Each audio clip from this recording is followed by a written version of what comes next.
이제 오늘부터 우리가 팔복, 예수님께서 산상수훈을 통해서 말씀하신 팔복을 연속적으로 함께 살펴볼 때에도 우리는 우리를 그렇게 복된 삶으로 인도하시는 하나님의 사랑을 좀 마주해야 되겠는데, 늘 그랬습니다만 하나님의 말씀을 대하는 우리의 태도는 반드시 어떻게 되냐면, 내가 알고 있는, 내가 평소에 이해하고 있는 것과 정말 하나님 말씀이 가르치시는 그 방향이 일치하는지 아닌지를 꼼꼼하게 살펴보시는 태도로 성경을 꼭 마주하셔야 돼요. 그냥 늘 들었는데 충분히 아는데 우리가 그렇게 우리 스스로에게 너그럽게 행동하는 순간 악한 마귀가 기가 막히게 우리의 삶을 유혹하면서 귀를 닫게 하고 우리 삶에 굳어져 있는, 때로는 우리가 하나님의 마음을 완전하게 다 아직 알 수 없는 연약함이 있잖아요. 그 연약함 때문에 아무리 성경을 읽어도, 아니면 누군가가 성경 말씀을 전해도 그 말씀을 왜곡할 위험이 상당히 높은 것이 우리의 일상입니다. 우리는 천국 갈 때까지 그 위험을 늘 마주하고 있기 때문에 우리는 말씀 읽을 때마다 내가 지금 미리 알고 있는, 내가 예전에도 이해하고 있고 아니면 지금 이해하고 있는 것이 하나님의 말씀과 맞나? 그 말씀의 방향과 맞는가? 그 말씀에 있는 하나님께서 우리를 향해서 명령하시는 그 마음과 일치하는가? 꼼꼼하게 살펴보는 것이 유익하겠는데요. 우리가 이 고민들을 평상시에도 앞으로도 계속 하셔야 될 이유가 뭐냐면, 악한 마귀가 정말 즐겨 사용하는 유혹이 바로 그거예요. 종교 생활을 하는데 하나님의 마음과 다른 것을 보는 것. 우리가 팔복이라는 이제 하나님의 예수님께서 하신 말씀을 보게 되겠지만, 이것도 마찬가지예요. 많은 한국교회 기독교인들 중에 팔복을 성경 속에 하나님이 담아놓으신 마음과 다르게 본인이 그냥 익숙한 대로, 본인이 받아들이고 싶은 대로 해석하는 그런 분들이 있습니다. 우리는 이 위험을 피하기 위해서 가장 성경적인 해석, 우리의 감정, 우리의 생각, 우리의 어떤 습관들을 다 멈추고 하나님께서 하시는 말씀이 무엇인지를 함께 들여다보면서 우리가 이제 당분간 팔복을 연구할 때에 그 안에 담겨진 우리를 향하신 하나님의 사랑의 표현들, 우리에게 갖고 계신 하나님의 그 기대들이 우리 삶에 다시 한번 회복되기를 간절히 소망합니다. 자, 이제 첫 번째 제목을 함께 읽도록 하겠습니다. 시작!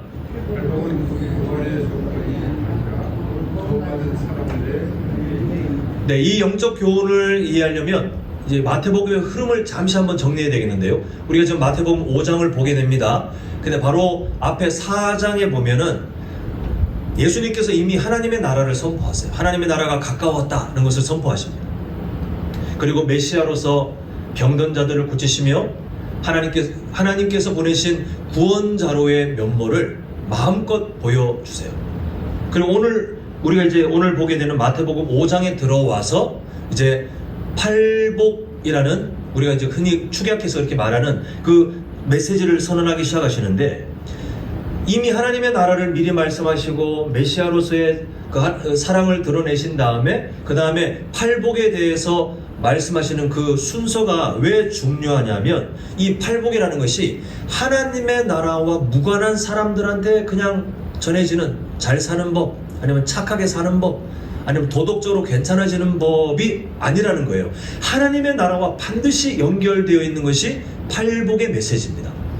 우리는 앞으로 팔복의 산상수훈에 대해서 읽을 때, 이거는 하나님의 나라와 관련된 예수님의 선포, 예수님께서 선언하신 말씀이구나라는 안경을 쓰고 이 팔복에 대한 성경을 읽어야 되는데, 그래서 이 팔복에 대한 메시지는 하나님의 나라 일원, 백성으로 살아가게 된 이제 구원받은 사람이죠.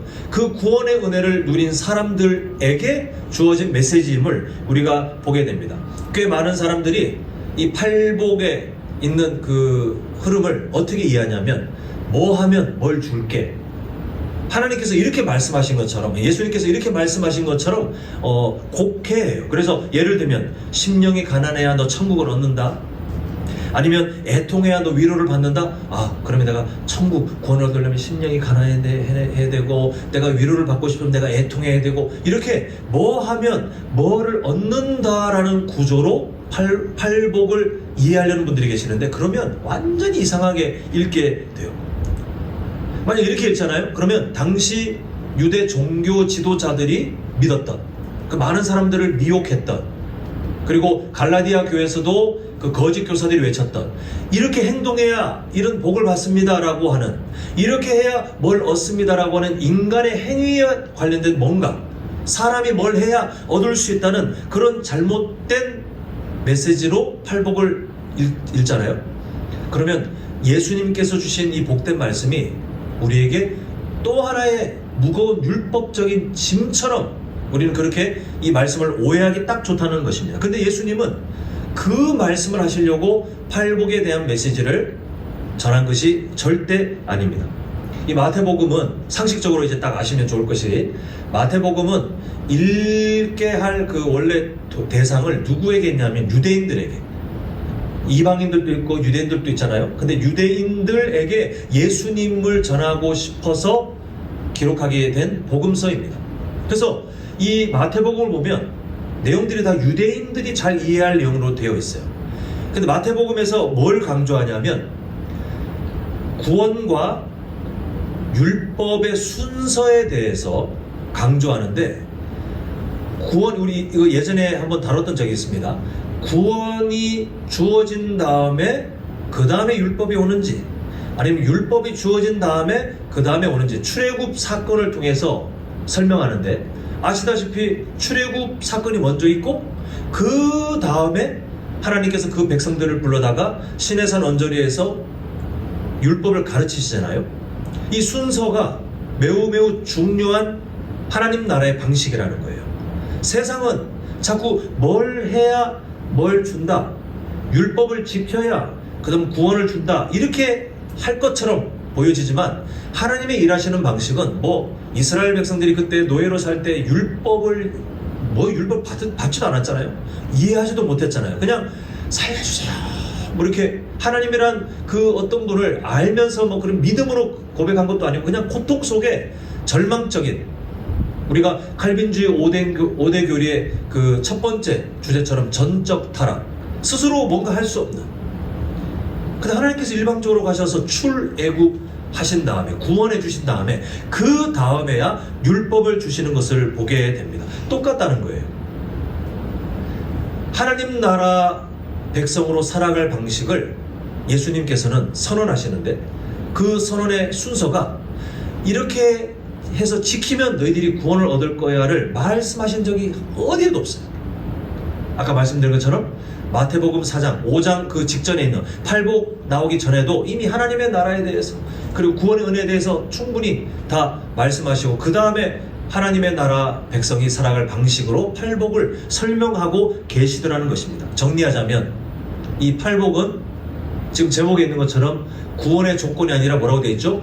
구원받은 사람들의 열매예요. 구원받은 사람들이 살아갈 삶의 방향, 이렇게 하면 뭘 얻는다가 절대 아님을 알고 계셔야 이 팔복 산상수훈을 읽을 때 성도님들이 이상한 길로 안 흘러갈 수 있다는 것입니다. 그럼 우리가 이 예수님께서 가르치시는 팔복을 읽을 때에 이 개념을 가지고 읽어야 되는데, 왜 그러냐면 우리에게 익숙한 논리는요, 뭘 해야 뭘 받는다가 우리에게 너무 익숙해요. 왜냐하면 우리가 살아온 이 세상이 우리에게 뭘 가르치냐면 생존하고 싶으면 그에 따른 대가를 지불해. 그래서 학교에서도 미래에 잘 먹고 잘 살기 위한 목적으로 공부를 열심히 하라고 해요. 나중에 취업을 할 때도 잘 먹고 잘 살기 위해서 진짜 취업이 힘든 이 세상에서도 목숨 걸고 열심히 취업하라 합니다. 직장에 들어가고 아니면 사업장을 운영해도 마찬가지예요. 잘 먹고 잘 살기 위해서 대가를 희생하라는 거예요. 열심히 수고하고 경쟁하고 그렇게 해야 나중에 어떤 생존에 도움이 되는 것을 얻을 것이라고, 그렇게 세상을 우리에게 계속 끊임없이 가르쳐요. 그러니까 우리가 의도하지 않았지만 이 세상을 살아가면서 우리가 어떤 거에 대해 익숙하냐면 뭘 열심히 해야 내가 뭘 얻을 수 있구나가 우리 삶에 당연한 어떤 논리인 것처럼 그렇게 뿌리 내려져 있는데, 구원은 그렇지 않더라는 거예요. 하나님의 나라는 그렇지 않더라는 것입니다. 성도님들께서 이미 누리고 계시는 것처럼 하나님께서는 우리에게 그런 순서로 말씀하지 않았습니다. 성경을 바라볼 때 내가 뭘 해야 뭘 얻을 수 있다. 이 세상이 그러하니 나도 신앙생활 할 때 뭘 해야 하나님이 뭘 주시겠지. 이렇게 내 인간의 어떤 행위로 하나님께서 주시는 구원, 하나님께서 주실 그 복을 얻어낼 수 있다는 강박에 이끌려 살아가잖아요. 그러면 우리가 앞으로 연속으로 볼 팔복을 완전히 반대로 해석할 수 있기 때문에 우리는 조심해야 됩니다. 자, 저를 한번 따라합니다. 팔복은 우리가 따야 할 자격증이 아니라 하나님께서 선물로 주신 우리의 신분증이다. 팔복은요, 성도님들께서 뭘 열심히 해가지고 거기 도달해야 되는, 제가 교회를 지금 한 20년 다니고 30년 다니고 있는데 드디어 제가 팔복 중에 첫 번째 복을 이뤄냈습니다. 사람들한테 과시하고 내 스스로 만족하고 그런 자격증이 아니라는 거예요. 얻을 수도 없고 그냥 그 기능적인 것으로 말씀드리면 여기에 저를 포함한 아무도 성도님들의 그 자연적인 성품으로는 팔복의 근처도 잘 못 가실 거예요. 근데 하나님께서 우리에게 주신 선물이에요. 성령 하나님을 통하여 우리가 그 삶을 살아갈 수 있도록, 만약 마귀가 옆에서 저 권혁규 살아가는 삶을 알고 저 속마음을 아는데 하나님 무슨 하나님의 자녀고 무슨 팔복의 삶을 살게 하십니까? 저에 대해서 빈정거리고 저를 정죄할 때 하나님께서 뭐라고 말씀하시냐면, 내가 사랑하는 아들이라 내가 그래서 그래, 다른 거 따지지 않으시더라는 겁니다. 하나님께서 사랑하시기에 우리한테 팔복의 삶을 선물로 주셨어요. 우리를 사랑하시기에 내가 부족하지만 그 삶을 살라고 무려 부족한 우리의 삶 가운데 성령 하나님을 도우시는 분으로 보내주셨어요. 그러니까 우리는 예수님께서 말씀하신 팔복을 우리가 안 지키면 뭔가 찝찝하고, 안 지키면 벌을 받을 것 같고, 안 지키면 내가 예수님 하면서 뭔가 이게 불안한 그게 아니라, 내가 하나님의 자녀이기 때문에 주신 내 삶의 방향, 내가 하나님의 자녀이기에 나를 그렇게 만들어 가시겠다고 하는 하나님의 그 약속, 연약함에도 나를 그렇게 사랑하시는 하나님 감사합니다. 우리는 그런 소망을 가지고 살아가야 되겠습니다. 자, 이제 두 번째 제목 함께 읽겠습니다. 두 번째 제목 시작. 예수님은 왕의 권위를 가지고 하나님 나라로 사는 방법을 선언하셨습니다. 자, 이게 무슨 말씀이냐면 1절을 보시면 예수님께서 어디에 올랐다라고 되냐면 산에 올라가 앉으셨다라고 기록하고 있습니다. 자, 지금 이 마태복음 5장의 이미지가 뭐와 연결되어 있냐면, 출애굽한 이스라엘 백성들을 하나님이 산 쪽으로 부르십니다. 그리고 그 산에서 워낙 사람들이 연약하기 때문에, 이건 성도님들이 이해하셔야 되는데, 어디서나 말씀하실 수 있지만 사람들이 연약하게 하나님은 상징적인 어떤 도구나 어떤 뭔가를 이용하세요. 그게 바로 신의 산, 하나님께서 임재하시는 그 어떤 산을 이용하셨는데, 거기만 하나님이 계신 게 아니잖아요. 거기만 무슨 하나님이 가고 싶으신 영험한 땅이 아니라, 그 곳이, 산은 일단은 역사 속에 계속 있을 거니까 그걸 보면서 항상 기억하라는 거예요. 하나님이 말씀하신 거. 그런 상징으로 만나주셨는데, 그때의 이미지와 오늘 본문에서 예수님께서 말씀하시는 그 이미지가 같은 역할을 해요. 하나님께서 그의 백성들을 부르셔서 하나님께서 약속을 맺으신 다음에, 그 다음에 하나님의 백성으로 살아갈 삶을 누구를 통해 주시냐면 모세라고 하는 전달자를 통해서 주신 것이 구약에 있었던 사건입니다.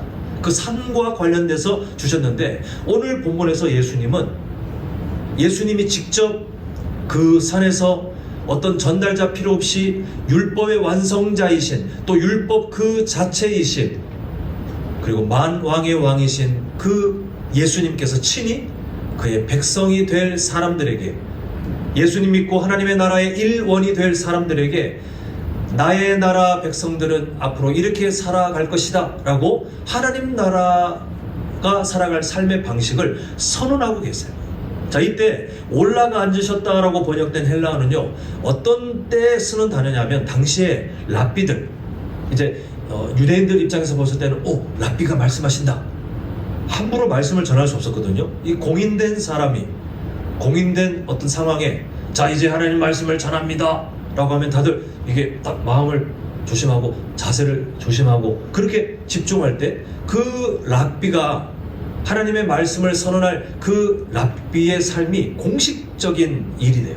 그냥 지나가다가 제가 이걸 느꼈는데 그냥 무슨 이야기 그냥 전하듯이 하는 것이 아니라 랍비가 그것을 가르치려고 했다, 앉았다 라고 하는 그 단어가 쓰여지면 공식적인 하나님 말씀의 선포로 알았습니다. 근데 그 단어를 이 마태복음에서 사용하고 있어요. 결국 뭐냐 하면 예수님께서 그 산에 올라가 앉으셨다.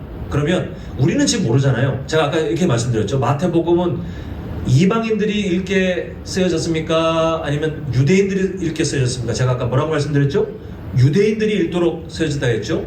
그 유대인들이 이 마태복음 5장의 내용들을 보면 예수님이 이때 뭘 선언하셨어?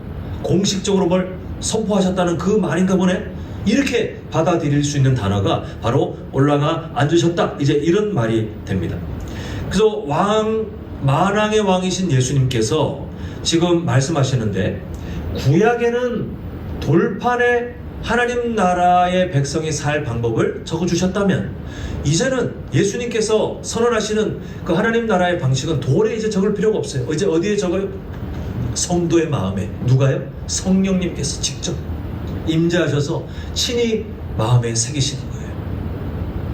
친히 그 삶을. 그래서 에스겔 37장에서 말씀하셨던 것처럼 성령께서 하나님의 영이 임하신 다음에 우리의 굳은 마음을 제거하고 부드러운 마음으로 바꿔서 하나님 말씀에 순종하는 그 순종이라는 것이 그냥 기계적으로 벌받을까봐가 아니라 나는 하나님의 나라 왕같은 제사장으로 거룩한 나라로 살아가는데 어떻게 살아가야 될까요? 하나님께서 알려주시는 거예요. 너 이렇게 살아라. 팔복. 이런 삶으로 사는 것이 내 나라의 백성이니라. 알겠습니다 하나님. 저 그 삶을 살고 싶어요. 도와주세요. 이게 팔복에 담겨진 하나님의 마음을 아는 사람들의 태도예요. 사랑하는 성도 여러분, 우리는 예수님께서 가르친 팔복을 이해할 때 첫 번째 금방 지나간 그 영적 교훈으로 봤을 때는 구원의 조건이 아니라 구원받은 사람들의 삶에 나타나는 열매, 결국 하나님의 백성이 살아가는 삶의 방식이구나를 보았고, 지금 두 번째 영적 교훈으로 우리가 함께 보는 것이 뭐냐 하면 앞으로 성도님들께서 산상수훈에 담겨진 팔복의 그 내용을 읽으실 때는 잘 가르치는 교사이신 그 선생님이신 예수님이 하신 말씀이구나로 읽으시면 안 되고, 왕이신 분이 자신의 나라 백성들에게 선언하시는데, 구약의 어떤 장면과 같다 그랬죠? 출애굽 이후에 하나님께서 시내산 언저리에 그의 백성들을 불러다가 내가 너희들의 왕이 되고 나는 너희들의 왕이, 너희들은 나의 백성이 되고 너희들은 거룩한 나라요 왕같은 제사장이요 하신 다음에 너희들은 이렇게 살아라. 그걸 정리해 준 게 레위기잖아요. 그 모습처럼 예수님이 그의 백성들에게 이걸 선언하셨구나. 공식적인 그런 선포를 왕으로서 하셨구나. 우리가 그렇게 이 안에 담겨진 하나님의 마음을 마주해야 이 팔복에 담겨진 진리를 가볍게 대하지 않을 수 있습니다. 자, 이제 세 번째 제목 함께 보도록 하겠습니다. 자, 시작. 팔복은 구경꾼이 아니라 제자들에게만 주신 예수님의 간절한 소망입니다. 이렇게 우리가 읽었습니다. 자, 우리는 첫 번째 팔복은 구원의 조건이 아니라 구원받은 사람들의 삶에 나타나는 열매. 두 번째 금방 본 것처럼 팔복의 메시지는 그냥 예수님이 하신 말씀 이 수준이 아니라 왕으로서 백성들에게 내 나라의 백성이 이렇게 살아야 된다 라고 외치는, 선포하는 공식적인 선언이다를 보았습니다. 자, 그럼 이 말씀을 들을 대상이 누구인가 인데, 오늘 본문 1절을 보면 초반에는 수많은 무리가 등장해요. 예수님을 따라다니는 수많은 무리들이 있었습니다. 그런데 사복음서를 꼼꼼히 읽어보신 분들은 아시겠지만 예수님은 수많은 무리들에게 관심이 없었어요. 무시했다가 아니라 그들에게 베풀 것을 베푸시고 가르치기도 하셨지만 예수님이 집중하신 것은 예수님의 제자들이에요. 그 수많은 무리들 중에 예수님을 구원자로 인정할 사람들, 예수님의 말씀을 바르게 할 사람들. 근데 나머지 사람들은 다 뭐냐 하면 그때 당시에 예수님에 대한 호기심도 있었죠. 예수님을 따라다니니까 가끔씩 기적도 보지요. 병도 나을 수 있죠. 배고픔도 종종 해결하죠. 그리고 예수님에 대한 그 나중에 소문이 막 커지면서 야, 메시아, 우리 성경에 기록된 메시아 같은데 저 사람이 왕이 되면 이제 로마 제국이 쫓겨나고 우리가 과거 다윗 왕처럼 그때처럼 우리가 잘 먹고 잘 사는 힘 있는 나라가 될 거야. 우리도 이제 등 따시게 배부르게 살 수 있어. 저 사람을 왕으로 밀자. 이렇게 생각하는 사람들이 지금 1절에 말하는 수많은 무리들입니다.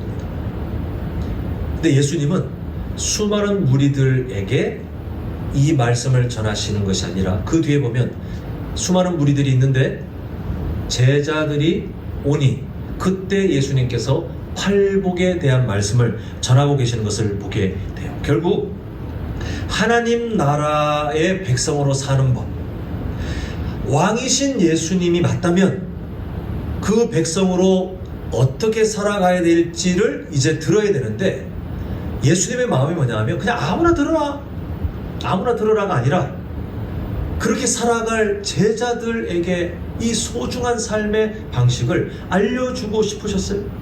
구경꾼들에게 하고 싶은 말씀이 아니에요. 물론 구경꾼들도 그 옆에서 들었겠지만 예수님의 마음은 제자들이 다가왔을 때에 팔복에 대해서 말씀하시면서 이게 바로 하나님 나라에 소속된 사람들의 삶이다, 꼭 기억하거라 라고 그 사랑하는 제자들을 향해, 하나님 나라의 백성들을 향해 말씀하시는 것을 보게 됩니다. 자, 제자들이 어떤 사람들이었습니까? 그때 당시 보면 뭐 자랑할 게 별로 없는 사람들이었어요. 기능적으로 보면요, 제자들보다 훨씬 명방 높은 사람들, 제자들보다 훨씬 머리 좋고, 제자들보다 훨씬 말 잘하고, 제자들보다 훨씬 성격 좋고, 제자들보다 훨씬 윤택하고, 그리고 인기도 많은 그런 유대인들이 그 시대에 많았어요. 많았는 것은 성경에 나와 있지 않지만 뻔한 일이라 제가 그냥 단정하고 말합니다. 많았어요. 근데 예수님께서는 기능적으로 나은 사람을 찾은 것이 아니라 예수님의 기준을 가지고 제자들을 부르셨어요. 이게 지금 우리에게 아주 중요한 핵심이 되는데요. 예수님께서는 수많은 군중들에게 팔복의 메시지를 전하시는 게 아니라 당신께서 마음을 정하고 부른 사람들에게 당신의 나라에 대한 이야기를 전하시며 우리 이렇게 살아가자꾸나 라고 예수님께서 그 방향을 정해주시는 것을 보게 됩니다. 지금 정리한 것처럼 이 팔복, 이제 우리가 다음부터 함께 주목할 팔복에 대한 메시지는 예수님께서 부르신 제자들을 향해 선언된 것인데, 이때 우리가 주목할 것이 뭐냐 하면 제자가 되는 기준은 그 제자가 된 사람들에게 있지 않고 하나님께 있다는 사실을 우리가 다시 한번 기억했으면 좋겠습니다. 오늘을 살고 있는 우리도 마찬가지 아닙니까? 내가 기독교라는 종교를 선택한 다음에 지금까지 교회를 다니고 있어요 라고 생각하는 것은 비성경적인 생각이에요. 우리는 이전에 여러 기회를 통해서 함께 확인하고 또 우리의 신앙 고백을 올려드린 것처럼 내가 예수님을 선택하여 믿은 것이 아니라 시간도 창조되기 전에 온 우주의 주인 되시는 하나님께서 우리를 구원하기로 작정하시고 그 때가 되었을 때에 우리에게 예수님 믿을 수 있는 믿음을 허락하시고 우리가 그 믿음을 선물로 받았음에도 우리의 믿음에 대해서 의롭다라고 하는 법적인 칭의를 허락하신 다음에 그렇게 원수된 존재였을 우리를 하나님의 자녀로, 친밀한 존재로, 의인으로 바꿔버리셨어요. 결국 내가 뭔가를 해서 이 시간 하나님의 나라 백성으로 있는 것이 아니라, 내가 뭔가를 해서 하나님의 자녀로 지금 이 자리에 계신 것이 아니라 그냥 일방적이에요. 그 기준이 뭔지는 모르겠어요. 이 세상 속에 어떤 사람들은 유기, 하나님께서 구원하지 않으십니다. 근데 어떤 사람들은 하나님께서 기가 막힌 일들을 통해서라도 구원하시는 것을 보게 되는데 우리가 하나님 앞에 따질 수가 없어요. 왜냐하면 그 구원의 기준은 철저하게 하나님께 달려있는 것을 보게 됩니다. 근데 중요한 우리를 향한 적용점이 있는데요.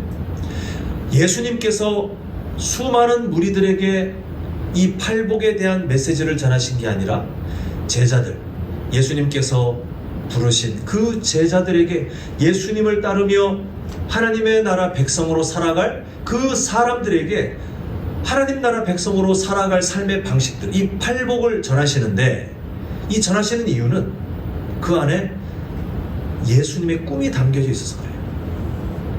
지금은 몇 명 되지 않잖아요. 지금은 부족하잖아요. 나중에 가보면, 우리가 복음서 읽어보면 제자들이 순식간에 예수님을 배신하고 부정하고, 언제 예수님의 제자였나 싶을 정도로 하나님의 나라 이 팔복과 전혀 어울리지 않는 그런 행동들을 합니다만, 예수님은 그 사람들을 끝까지 사랑하셨어요. 왜냐하면 그냥 할 게 없어서 내가 사랑이라도 해보자 이게 아니라 그들에게 꿈이 있었어요. 그 꿈이 뭐냐 하면, 우리가 이제 하나하나 보게 될 그 팔복의 내용처럼 제자들이 훗날 예수님께서 약속하신 때가 되어 성령 충만함을 누리며 성령님이 임재하여 살아가는 삶이 이제 시작되면, 그전에는 그렇게 살지 못했는데 이제는 팔복의 메시지처럼 그렇게 가정에서 살아가고, 교회 공동체에서 살아가고, 직장에서, 사업장에서, 삶의 여러 자리, 또 어떤 상황마다 어떤 관계 속에 팔복에 있는 그 삶의 방식으로 살아갈 때 하나님께서는 그들의 삶을 통해 영광을 받으시는 거예요.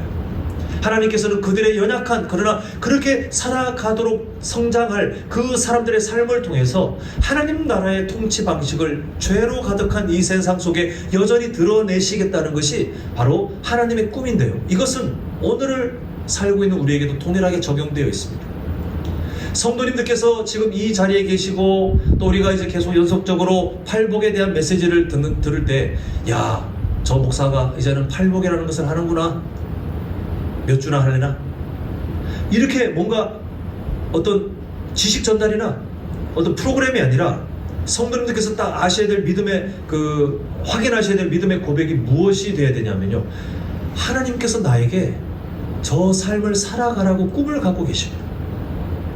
이 세상 속에 원래 나는 하나님과 원수된 존재로 영원한 저주에 갇혀 있던 그런 사람인데, 하나님께서 나를 그렇게 두지 않으시고 나를 부르셔서 나에게 하나님 나라 백성으로 살아갈 팔복의 그 진리를 전해주시면서, 사랑하는 아들아, 사랑하는 딸아, 너 살아가는 가정에서, 지금 몸된 교회를 섬기는 이 교회 공동체 안에, 그 세상의 여러 자리에서 너 팔복에 담겨있는 그 삶을 살아가자. 내가 너를 통해 할 일이 있어. 내가 너를 통해 죄의 영역들을 몰아내고, 내가 너를 통해서 한 영혼이 구원받고, 내가 너를 통해 하나님의 나라의 그 통치 방식이 전해지는 것, 그게 바로 너를 향한 나의 꿈이야. 내가 너 그렇게 살 수 있도록 도와줄 거야. 이게 우리를 향하신 하나님의 간절한 꿈인 것을 보게 됩니다. 저는 성도님들께서 이번 한 해 그런 꿈을 품으셨으면 좋겠어요. 나는 연약하지만 팔복에 담겨진 그 복된 삶을 나에게 끊임없이 가르치시고, 때로는 내가 잊어버리고 연약한 그 어떤 시기가 와도 나를 포기하지 않으시고 다시 부르셔서 그 삶을 살아가도록 힘을 주실 하나님, 제가 하나님의 마음에 먼저 동참하여 그 삶을 꿈꿉니다. 그 삶을 사모합니다. 하나님, 저의 마음에 새겨주시옵소서. 우리가 팔복에 담겨진 그 진리를 마지막 시간까지 우리 함께 살펴보는 그 진리를 나눌 그 때까지 우리 성도님들의 마음이 그렇게 변치 않았으면 좋겠습니다. 저는 성도님들께 한번 여쭤보고 싶어요. 이 시대 가운데 구경꾼으로 살고 싶으십니까? 아니면 제자로 살고 싶으십니까? 아마 대답하지 않으셔도 마음에 제자로 살고 싶다는 그런 사모함이 있으실 텐데, 그거는요, 교회를 오래 다녔느냐, 아니면 직분이 뭐냐, 아니면 종교적인 어떤 행위에 익숙하냐, 이런 걸로 판가름 나지 않고 뭐로 판가름 나냐 하면, 이 팔복에 담겨진 하나님의 나라 백성으로 살아가길 바라는 하나님의 꿈을 알고 계십니까? 모르십니까? 구경꾼들은 관심이 없었어요. 근데 예수님의 제자는 훗날 하나님의 나라 백성으로 살아갈 그 꿈에 동참하여 그 삶을 배워갔던 것을 보게 되는데요, 바라기는 우리 성도님들, 팔복에 담겨진 그 하나님의 꿈, 성도님들을 향하신 그 하나님의 꿈이 앞으로 성도님들의 일상 속에 하나하나 풍성이 더 열매 맺혀 갈 수 있기를 간절히 소망합니다. 자, 이제 말씀을 맺겠습니다. 오늘 우리는 팔복의 서론격인 1절과 2절을 보았습니다. 그 안에 담겨진 팔복의 특징들, 이것은 우리가 앞으로 산상수훈을 읽어나갈 때 어떤 안경을 쓰고 읽을지를 우리에게 알려주는 중요한 기준이 되는데요. 우리 마음에 새기는 마음으로 아까 보았던 영적 교훈 3가지 제목을 우리 한번 이어서 쭉 읽도록 하겠습니다. 자, 먼저 첫 번째 시작. 팔복은 구원의 조건이 아니라 구원받은 사람들의 열매입니다. 자, 두 번째. 자, 시작. 예수님은 왕의 권위를 가지고 하나님 나라로 사는 방법을 선언하셨습니다. 자, 마지막 3번째입니다. 시작. 팔복은 구경꾼이 아니라 제자들에게만 주신 예수님의 간절한 소망입니다. 앞으로 산상수훈을 읽으실 때 가장 먼저 떠올리셔야 될 5글자가 있습니다. 저를 따라합니다. 하나님 나라. 하나님의 나라로 읽으셔야 돼요. 하나님의 나라, 그 삶의 방식이 뭔지 알려주시는구나. 우리 모두가 이미 그렇게 배워가시겠지만 아까 전에 말씀드린 바와 같이 주님께서 부르시는 그날까지 성도님들의 삶 가운데 팔복의 그 열매들이 찬란하게 꽃을 피우고 열매를 맺어서 하나님께서 기뻐하시는 삶의 모습들이 풍성히 나타나는 우리 삶의 예배자들 되시기를 간절히 축원합니다.